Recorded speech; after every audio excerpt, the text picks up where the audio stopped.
Ke informasi lainnya ini di Jawa Barat. Jadi diduga gelap mata akibat keinginannya untuk rujuk ditolak. Seorang pria di Subang, Jawa Barat membacok mantan istrinya hingga terluka parah. Korban kini dirawat di sebuah rumah sakit di wilayah Subang. Malang, bagi Charsem, wanita 50 tahun ini, ia terbaring lemah dalam perawatan di sebuah rumah sakit di kawasan Subang akibat mengalami sejumlah luka bacokan di bagian bahu dan juga lengan. Ironisnya, pelaku pembacokan adalah mantan suaminya, Nur Salim, 50 tahun yang kini buron. Peristiwa mengerikan itu terjadi saat korban sedang tidur di kamar rumahnya di Dusun Karangjaya, Desa Belanakan, Subang pada Sabtu dini hari. Tiba-tiba saja ia terbangun lantaran pelaku yang menyelinap masuk ke rumah membujuk untuk rujuk sambil menawarkan sejumlah uang sebagai iming-iming. Nah, lantaran menolak dengan alasan ingin menikah dengan pria lain, lantas membuat pelaku marah dan langsung melakukan penganiayaan menggunakan senjata tajam yang diambil pelaku dari dapur korban. Tersangka kabur saat warga sekitar datang setelah mendengar teriakan korban.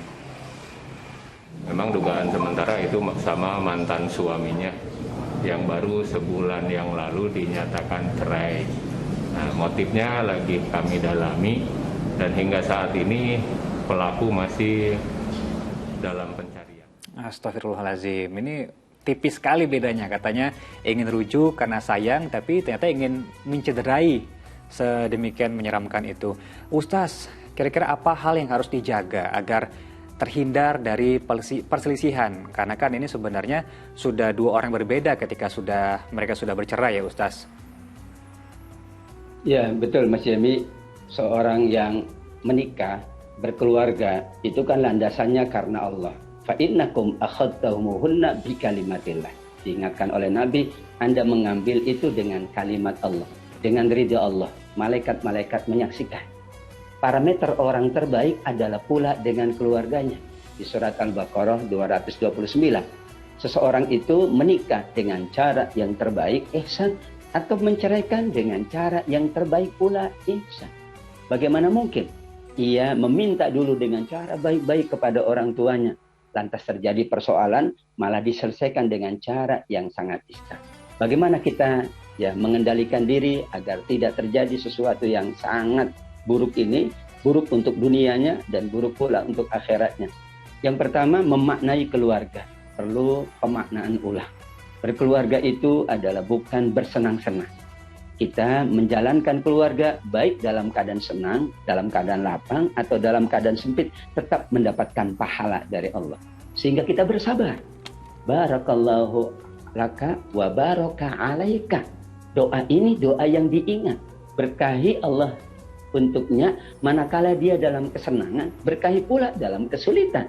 Bahwa keluarga ini tentu adalah salah satu ujian dari Allah Subhanahu wa taala. Senangnya tetap dalam keberkahan kata Nabi, sulitnya pula dalam keberkahan. Nah, biasanya kan Mas Jimmy ya, senang kalau dalam kondisi senang, nah itu betul-betul baik dalam keluarga. Tapi sedikit saja ada masalah ekonomi, ada kesulitan-kesulitan, ada ujian, mudah pula melampiaskan nafsunya. Diingatkan dengan doa Nabi Shallallahu Alaihi Wasallam. Yang kedua, seorang yang berkeluarga itu berarti dia sedang menyiapkan surga dunia. Baiti jannati, rumahku surgaku. Kalau yang ia ingat, ini surgaku, maka ia harus melakukan yang terbaik untuk keluarganya. Ini surgaku. Sedikit ada emosi, ia tahan.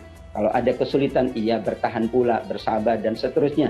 Karena dalam kepalanya ia ingat, inilah surgaku sebelum nanti ada surga Aden yang dijanjikan oleh Allah Subhanahu wa taala. Dan berkeluarga, betul ya, menjalankan keluarga itu dikatakan seperti mengharungi lautan. Maka di situ ada ombak, di situ ada berbagai macam di tengah perjalanan. Namun tawakal kepada Allah, bahwa kita menyerahkan segalanya kepada Allah. Ini urusan keluarga setelah kita ikhtiar yang maksimal, bersabar dengan maksimal. Ada Nabi Nuh alaihissalam 950 tahun berkeluarga, namun beliau tetap sabar hingga menyelesaikan keluarganya.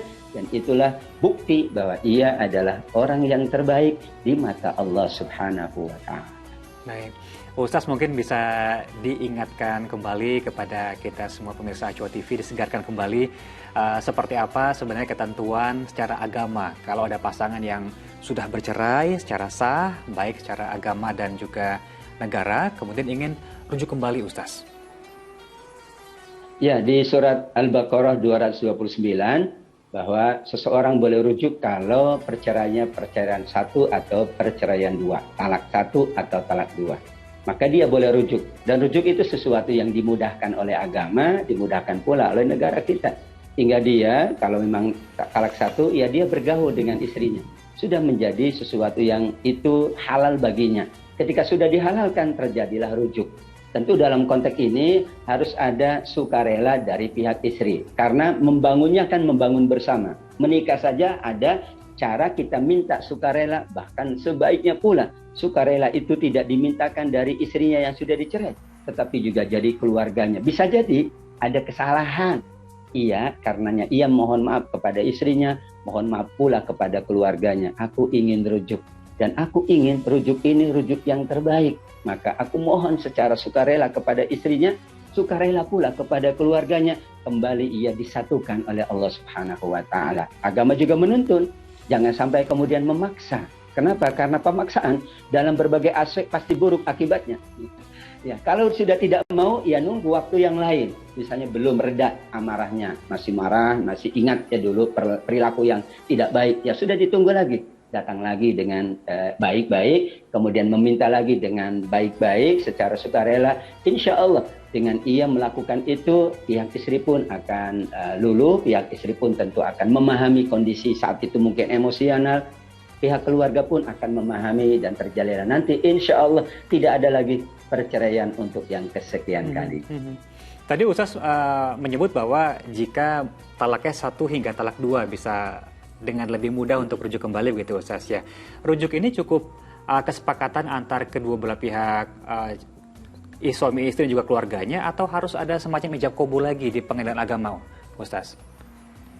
Ya, kalau sesuai dengan syariat cukup dia melafatkan akad itu kepada istrinya dan tentu lebih baik disaksikan oleh keluarganya. Saya rujuk ya kamu, kemudian terjadilah rujuk yang sesungguhnya sesuai syariat. Namun karena ya ia bercerai di pengadilan, tentu ya kata rujuknya pun harus disampaikan di pengadilan. Kenapa? Karena dikhawatirkan kalau nanti ya terjadi sesuatu, maka terjadilah apa yang kita tidak inginkan. Misalnya ada yang menggugat, saya belum merujuk ya karena bahasa lisan. Bisa jadi orang akan mengingkari bahasa lisan maaf. Sehingga ia harus rujuk kembali. Maka dicatat lagi di pengadilan agama setelah ia bercerai misalnya pada tahun sekian, maka terjadi rujuk kembali antara kedua belah pihak dan dicatat di pengadilan agama, maka insya Allah secara lisan sudah memenuhi, namun secara tulisan pun tetap. Kenapa? Inilah memperkuat bahwa ada dua pasang suami istri yang berujuk dan kembali membangun rumah tangga yang harmoni insya Allah. Untuk beberapa kasus Ustaz ada yang berpegang bahwa talak 1 hingga 2 jadi belum sampai ke harus menikah masing-masing begitu Ustaz ya. Nah, ada yang memanfaatkan cara tersebut dengan bercerai secara lisan saja, kemudian pisah rumah dan jeda hingga beberapa tahun. Jadi tidak ada perceraian di pengadilan. Bagaimana Islam mengatur soal itu? Perceraian itu memang betul secara lisan sudah terjadi. Ketika seorang mengatakan, aku menceraikan kamu, itu sudah terjadi perceraian. Namun kan kita juga menjunjung tinggi nilai di dalam undang-undang kita. Pernikahan juga sesungguhnya secara syariat sudah sah ketika saya nikahkan kamu, ada wali, ada saksi dan seluruhnya. Namun kita diinginkan akan terjadi kebaikan yang lebih bersifat jangka panjang. Maka catatan di pengadilan itu mutlak dibutuhkan untuk masa jangka panjang. Baik catatan atas ya pernikahan seseorang atau catatan atas perceraian seseorang, catatan atas rujuknya seseorang. Karena bisa jadi ini kan bukan persoalan pernikahan dan perceraian. Nanti kan ada anak misalnya. Nanti ada hak waris dan lain sebagainya. Karena kalau sudah bercerai maka sudah tidak ada lagi hak waris.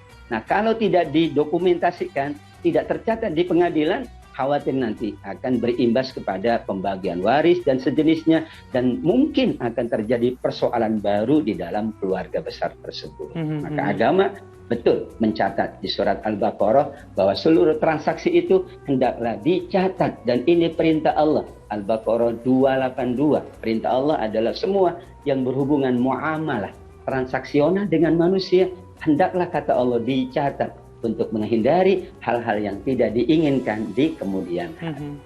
Jadi tidak bisa dibiarkan terbengkalai begitu saja harus diresmikan juga lewat pengadilan. Nah, itu jika kasusnya talak 1 hingga talak 2. Kalau talak 3, Ustaz, bagaimana lagi hukumnya untuk kemudian rujuk?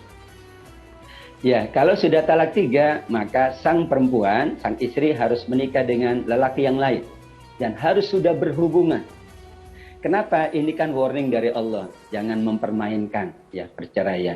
Sehingga diberi oleh Allah persyaratan yang lebih berat, persyaratan yang lebih ketat. Sang istri sudah menikah dengan suami yang lain dan sudah berhubungan hatta tazuqa asilata, sudah merasakan manisnya suami yang lain, begitu. Sehingga terjadilah hubungan yang sudah, sehingga kalau ingin menikah dengan mantan suaminya, maka ia harus sudah selesai dalam masa iddah dari perceraian dengan suami yang keduanya, sehingga tentu itu menjadi pertimbangan besar. Kenapa orang biasanya bercerai sampai 2 saja? Untuk yang ketiga kalinya ia harus berpikir matang-matang karena persyaratan yang diinginkan oleh Allah adalah persyaratan yang sangat berat.